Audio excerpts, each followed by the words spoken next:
Je suis un enfant du Sahel et en tant que coutumier du comportement des moutons sponsorisés par des loups originaires de l'Occident, je me dois d'attirer l'attention de tous les enfants de l'Afrique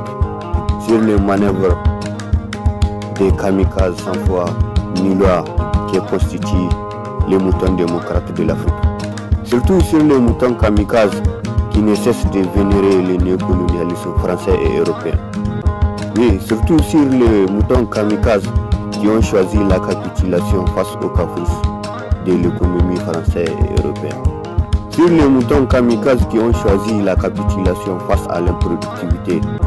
du paysan. Oui, sur les moutons qui ont capitulé face à la sévérité du climat sahélien et surtout face à la sécheresse démocratique de la politique africaine. En tant qu'enfant du Sahel, je me dois d'attirer l'attention de l'Afrique sur l'insolence des loups sauvages et porteurs du glaive de la politique européenne, surtout sur l'égoïsme de la démocratie occidentale ou sur l'instinct hypocrite de tous les soi-disant défenseurs du droit de l'homme, surtout sur le langage corporel de tous les moutons parrainés aux quatre coins de l'Afrique, ou sur le fossé qui a séparé l'Occident et le tiers-monde meurtri par une meute de loups déguisés en politiciens de la démocratie occidentale, ou sur le statut de l'aristocratie de la démocratie occidentale, ou avec le prolétariat de la Cour pénale internationale. Surtout sur le fossé qui a séparé l'Union africaine avec l'Union européenne, ou sur le fossé qui distingue la démocratie africaine avec la démocratie occidentale. Sur le fossé qui sépare la politique du mouton de la maison avec la politique désastreuse de la démocratie occidentale, ou sur le fossé qui sépare la foi chrétienne avec la théorie du complot et en béton de la décolonisation, sur le fossé qui sépare les modes de vie européens avec les paysans originaires du tiers-monde, ou surtout sur le fossé qui sépare les caprices européens avec l'imaginaire du mouton démocrate et démoniaque de l'Afrique, ou sur le fossé qui a séparé les défenseurs du droit de l'homme munis d'un droit de veto avec les autres nations indésirables dans le Conseil de sécurité de l'ONU. Après tout, qui de nous aurait cru qu'un mouton du Sahel peut avoir la sottise de se dispenser d'une maîtrise minière pour polluer un peuple déjà victime de l'aridité du climat sahélien, pour piétiner les rêves modestes d'un paysan déjà affaibli par l'aridité du climat sahélien,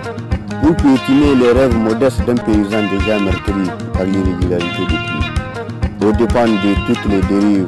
consacrées au pillage et à la pollution de l'écosystème africain, au mépris de tout ce pourquoi s'est bâti le général Ibrahim Barry Mounassara, au mépris de tout ce pourquoi s'est opposé Djibo-Bokary au soleil des indépendances, pour caresser les démons de la communauté internationale qui s'est fondue dans les paysages de l'impérialisme occidental, tout simplement pour caresser les caprices français et européens ou pour vénérer ces loups dévoués au néocolonialisme européen, ou pour imposer les moutons prostitués et dévoués à la démocratie occidentale, ou surtout pour parrainer la démocratie nouvelle et divertissante de l'Afrique, pour ainsi finir par satisfaire les fantasmes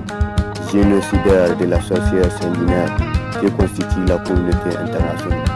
Tout simplement pour sponsoriser les moutons les plus adaptés aux convenances de la réaction internationale.